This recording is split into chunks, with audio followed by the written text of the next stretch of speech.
forcing a creative moment does not necessarily get you through a creative block.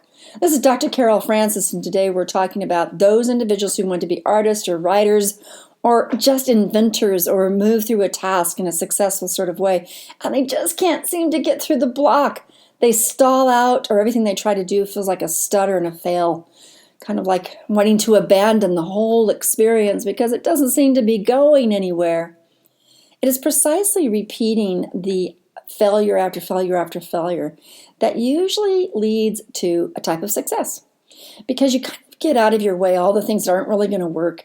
You try this and that's not quite right. You try that and that isn't quite right. And you try and try and try in all sorts of different ways. And maybe you take a pause here and there, not to distract yourself, but just to kind of refresh the fluids in your body and in your brain, so to speak. And if that means resting, having fun, good conversation, doing something athletic or exercising, then maybe you can come back. Be careful, though, to not go into a slide down a hill of distractions to the point where you don't get anything done because you're avoiding. Because why?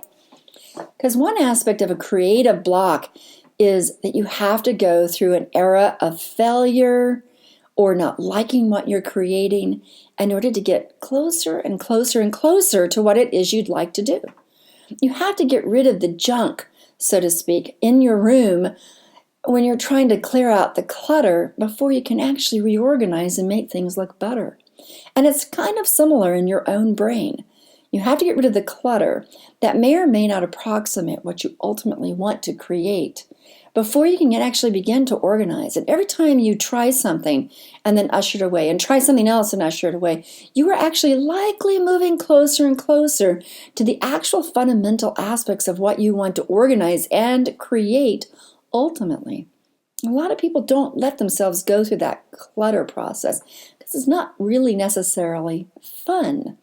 But it is a way of kind of sorting through the different aspects of what you know to do to get yourself to what you want to do. And sometimes it's even a way of practicing. So, for example, when I am trying to practice a particular artistic move on my art pad, I realize that I will go through so many things that look dreadful. And each of those times, I'm actually learning a skill set. And I'm also learning what I don't want to do, what doesn't work, and move closer and closer to becoming able to gather the different tools I need, the different experiences, the different thoughts, in order to move exactly precisely where I want to get. And all those different hundreds of trials lead to the final product that I'm going to be satisfied with. Therefore, you have to realize that sometimes when you're in a creative block, it's merely because you have to go through the sequencing of clutter, clutter debris, clutter cleansing, clutter creating, throwing away, accumulating experiences, accumulating skills, trying this, trying that, throwing it away. All of that is a part of the process that's involved in expressing yourself creatively. So don't be frustrated when you're in a stall out, because it may be that stall out is about a procedure or process that will actually lead you to greater and greater skill set and closer to your ultimate goal. A lot of times people feel, I'm so blocked, when they can't do exactly what they want to do in the first 10 to 12 trials. Does it surprise you, for instance, that some artists will do something for 300 times and the 301st time is when they finally get it right? Or how many entrepreneurs have tried over and over and over to run a business and not done well, or lost money, or had to borrow money, or struggled this way or that way, or got different mentors or different people to work for them, until finally, with perseverance, they actually create a team and a product that works for them. And all that while, they were learning all sorts of different skills, getting to know all sorts of different people, and getting closer and closer to products that they could actually sell, and developing themselves. In a sense, you could say they've gone through the university of life to finally be able to get the degree of what they're succeeding at.